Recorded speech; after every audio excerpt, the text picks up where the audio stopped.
Okay mga lods, check naman natin itong bagong pinadala sa atin. Meron tayong Vox AD100 VT, no? AD100 VT. So ang issue niya ay ganito. May power lang pero ayaw magtuloy nung kanyang digital. So buksan natin kung anong problema nito. So ito yung kanyang internal. Yung kanyang amplifier ay STK drive, no? Sanyo. Sanyo itong ano na to eh. Ito yung kanyang amplifier. IC. So meron siyang fan na nakadikit sa kanya. Most likely malambot ang tunog nito at saka sobrang linaw siguro nito. And then just like other Vox, no, meron siyang preamp tube vacuum. Sa preamp lang 'yun kasi yung signal ng digital papasok dun sa preamp. Tapos ilalabas niya dun sa operational IC, and then sa kanya na ilalabas sa pinaka amplifier, and then sa speaker na. Speakers, no, 2x12 kasi. So tignan natin, kung check muna natin yung voltahe nitong mga to kung buo, no? Kaya bakit ayaw mag power on ng digital niya. Pero itong indicator na to kasi nakakonekta ito siya sa dito sa digital board. So indication lang na itong power board, itong system, ay my god, ano to? What the palawang na pala. Kaya siguro ayaw, no? Tanggalin natin. Ito kasi system board na to, nakakonekta siya dito. So may power, may supply ito. So kaya ayaw mag ano siguro tuloy dahil yan, corroded na. Tignan natin kung masasave natin to.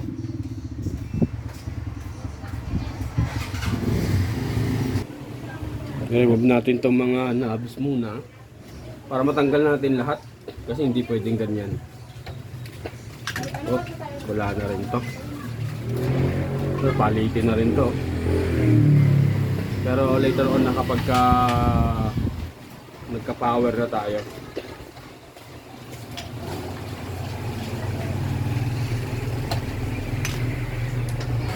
Itong unit na to siguro matagal na to nakatambak. Ang sabi kasi ng may-ari nito, nawawala-wala lang daw ang tunog. So yun siguro yung huling sira niya, kaya nila tinambak. And then ito lang, yan, sadly sa sobrang tagal na nakatambak, ganyan na nangyari.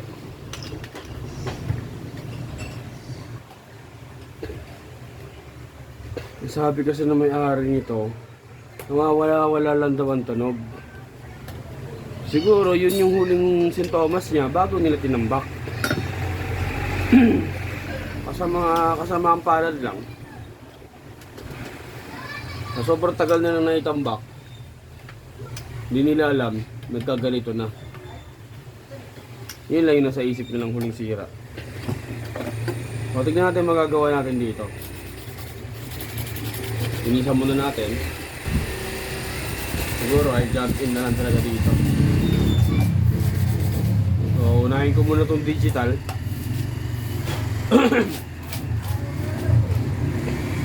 Unahin ko muna paganahin to. And then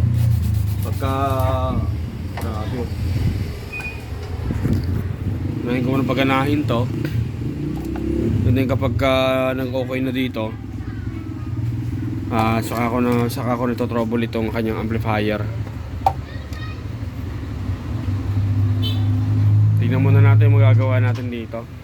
Importante unahin lagi niyong unahin pagka mga ganitong problema, siguraduhin niyo muna yung digital. Save it first bago yung mga amplifier niya, bago yun. Ito muna kasi ito ang nagdadala ng lahat ng yan. Yan, ito nagdadala ng lahat ng program nyo na yan. Pero, yan. Pero pagka halimbawang wala na talaga ito pag-asa, itong board nyo na to, meron pa rin isang paraan na may babalik yung ganyang itsura pa rin. Ganyan na ganyan din. Pero ito, mako-condemn na to. Palitan na lang to ng board. Ganun.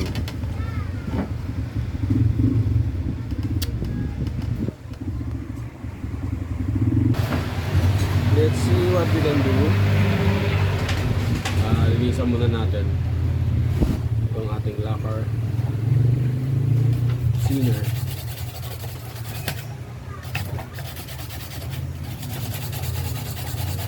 Steel brush nga pala nga malambot tong gamit ko. Ito naman yung kanyang mga oscillator. Ito naman yung kanyang decoder. So lahat ng mga pag inikot mo, pindot mo, papasok mo na dito sa decoder. Ipapasa niya dito sa CPU na to. No?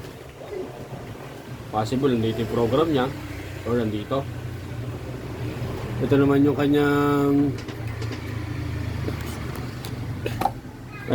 kanyang input buffer. Yung input buffer to, itong dalawang IC na yan, papasok yan lahat dito sa DAC, digital to analog converter na, no. Kasi papasok nyo doon sa system dito kaya dito. Katapos ilalabas niya, babalik ulit yan ng DAC, yung signal dito, tapos ilalabas niya na dito sa, papasa niya na dito sa ating amplifier. Tingnan muna natin kung masasave ba natin to.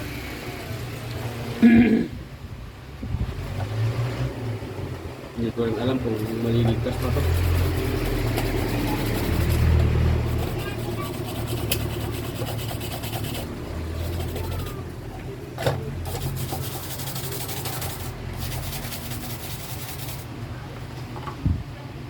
Wala na lang daw ang tulog eh. Yun lang sa pagkakaalam niya.